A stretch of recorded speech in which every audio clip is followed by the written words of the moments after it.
Pada model model basis data relasional, key atau kunci itu adalah aspek yang penting karena kunci yang ada pada database itu akan memungkinkan masing-masing baris pada tabel itu secara unik dapat diidentifikasi. Maksudnya dapat dibedakan antara baris yang satu dengan baris yang lain, ya.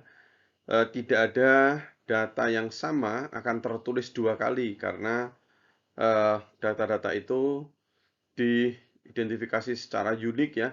Memang data seseorang itu benar-benar menunjuk pada orang yang sesuai gitu. Sehingga hal ini uh, juga akan memungkinkan hubungan antar tabel itu dapat terjadi dengan baik, ya. Jika satu tabel berhubungan dengan tabel yang lain dan sehingga dapat memastikan integritas data. Nah, kunci itu terdiri dari satu atau lebih atribut yang menentukan atribut yang lain, ya.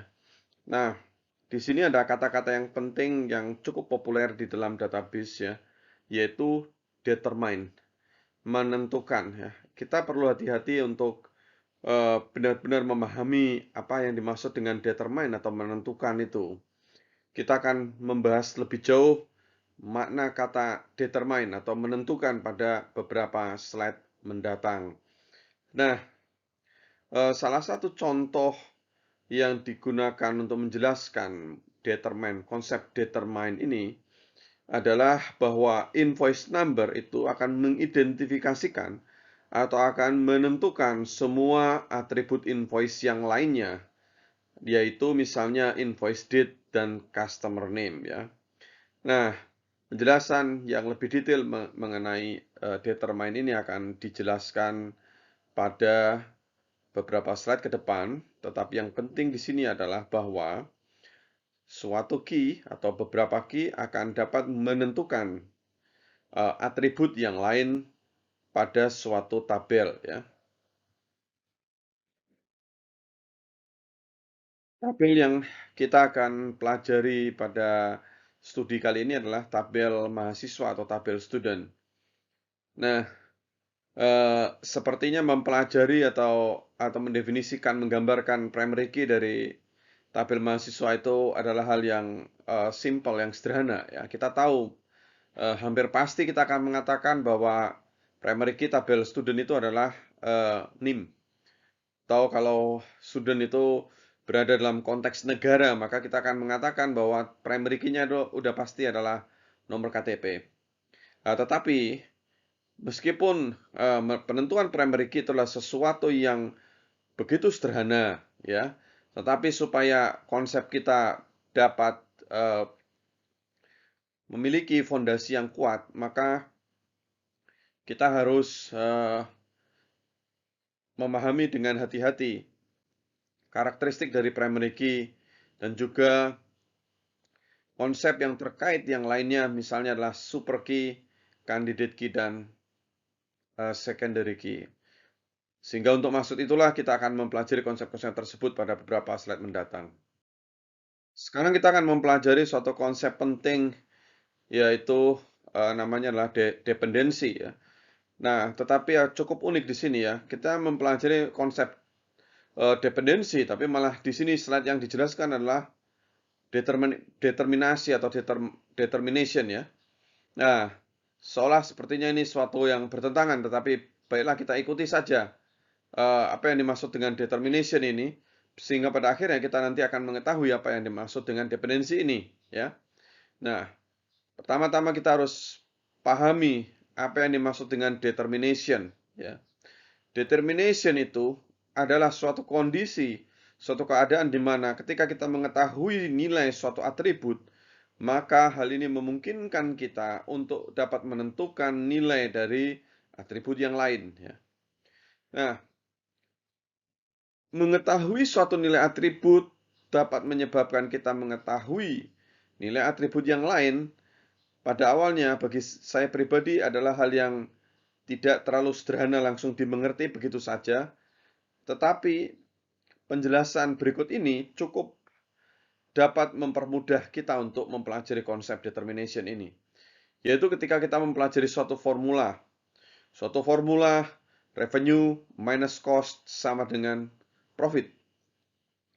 Jika kita mengetahui nilai revenue, jika kita mengetahui juga nilai cost, maka kita dapat menentukan primary minus cost adalah nilai profit. Ini adalah salah satu bentuk konsep dari determination, bahwa jika kita mengetahui nilai revenue, jika kita mengetahui nilai cost, sudah pasti nilai profit itu akan diberikan secara pasti. Berdasarkan, kalau dari rumus ini, berdasarkan rumus pengurangan revenue dikurangi cost.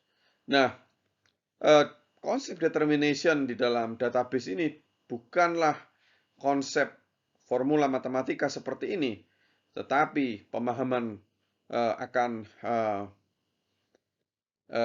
konsep determination pada formula ini akan membantu kita untuk memahami apa yang dimaksud dengan determination pada database. Berdasarkan konsep determination yang sudah dipelajari sebelumnya, maka ada beberapa hal yang kita bisa simpulkan bahwa jika kita mengetahui nilai dari dua atribut, maka kita akan mengetahui nilai atribut yang lainnya atau yang ketiga dan seterusnya. Nah, sebagaimana sudah dijelaskan juga bahwa determination pada ruang lingkup environment database itu tidak berdasarkan atau umumnya tidak berdasarkan pada formula, tetapi berdasarkan pada relasi antar atribut. Nah, jika kita ingin mengkaji, ingin mempertimbangkan, ingin benar-benar memahami makna atau apa yang direpresentasikan dari atribut-atribut pada tabel mahasiswa, maka kita perlu mengetahui lebih jauh relationship antar atribut ya. Dengan kita mengetahui relasi antar atribut, maka diharapkan kita memahami makna atribut-atribut pada tabel mahasiswa. Pada slide ini kita akan mempelajari lebih jauh konsep determination ini ya, bahwa jika kita mengetahui suatu nilai student number, maka kita bisa menentukan nilai last name. Karena satu-satunya nilai last name yang berhubungan dengan karena hanya ada satu saja nilai student last name yang berhubungan dengan student number. Maksudnya misalnya kita tahu student number tertentu, misalnya 01, 081, 24, bla bla bla begitu. Jika student numbernya itu fix, maka sudah pasti student last name itu hanya ada satu saja yang terkait dengan student number tersebut. Nah, hubungan ini disebut sebagai functional dependence, ya, di mana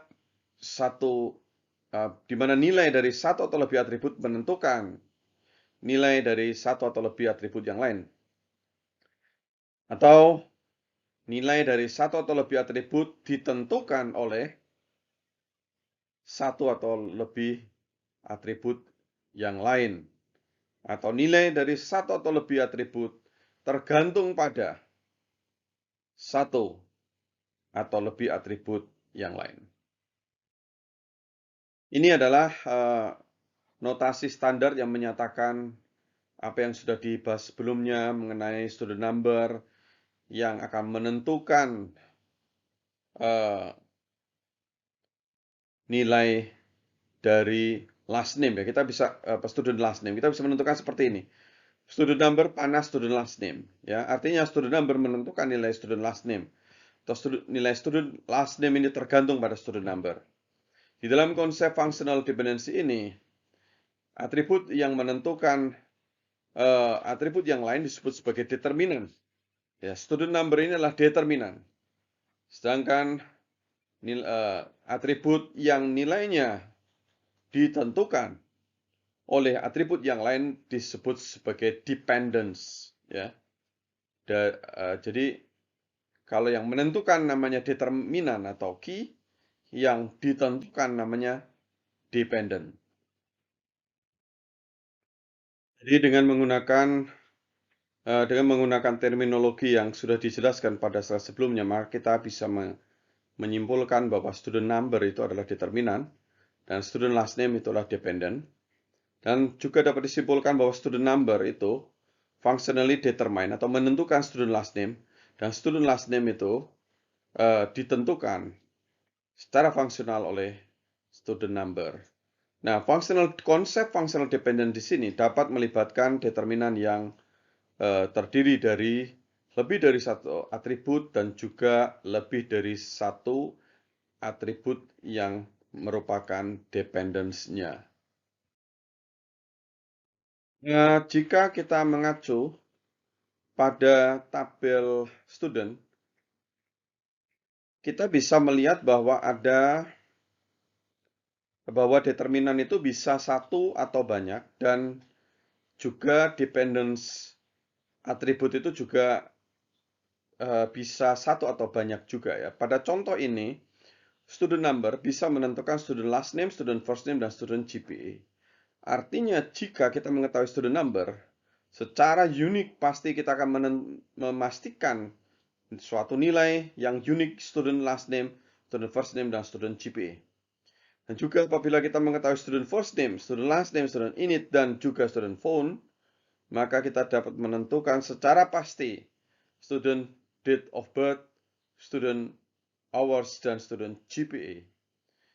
Walaupun pada konsep determinasi yang kedua ini berisiko, karena kita tidak menggunakan nilai yang benar-benar unik, tidak menggunakan atribut yang benar-benar unik, namun kita bisa melihat bahwa kalau student first name, student last name, student init ya, seseorang dengan apabila ada namanya sama persis ya misalnya, sangat mungkin nomor handphonenya pasti berbeda.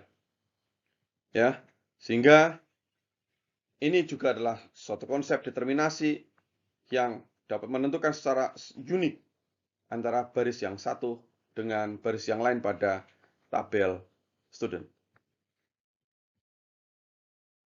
Determinan yang terdiri dari lebih dari satu atribut pada umumnya memerlukan suatu pertimbangan khusus ya.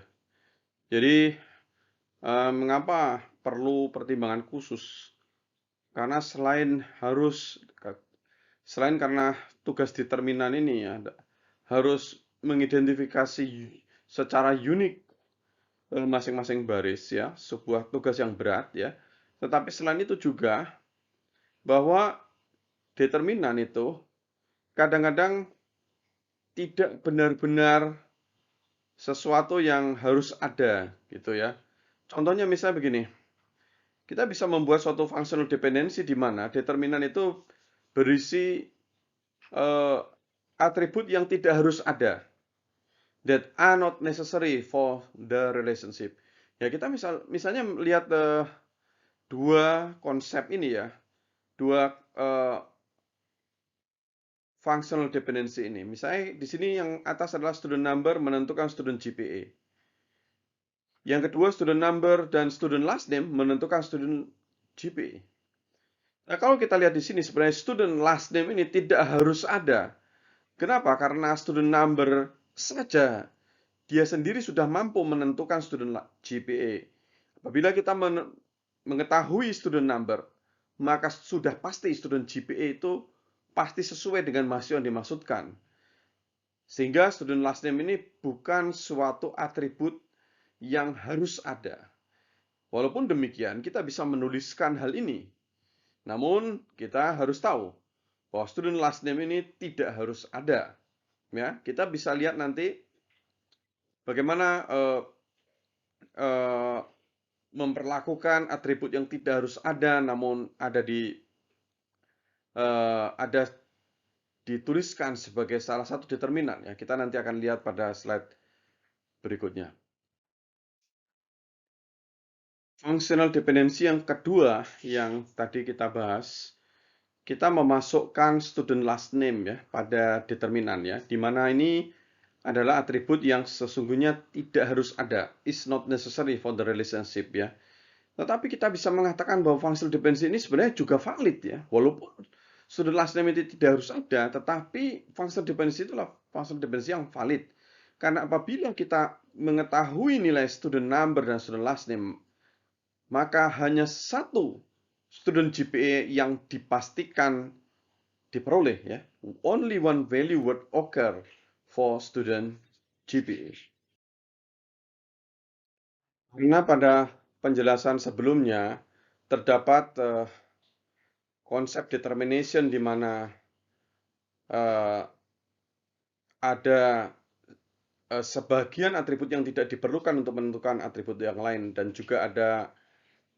juga konsep lain yang menyatakan bahwa seluruh atribut menentukan atribut yang lain. Ada dua hal ini, maka pada slide ini kita akan membahas istilah-istilah yang digunakan, yaitu istilah full functional dependence digunakan untuk mendefinisikan suatu konsep determinasi di mana seluruh atribut yang merupakan determinan itu diperlukan pada relationship untuk menentukan atribut yang lain. Jadi jika seluruh atribut diperlukan dan tidak ada atribut yang tidak diperlukan untuk menentukan atribut yang lain, maka ini disebut full functional dependency. Sedangkan jika ada atribut yang sesungguhnya tidak harus ada atau tidak diperlukan untuk menentukan atribut yang lain, maka ini disebut sebagai functional dependency yang bukan full functional dependency.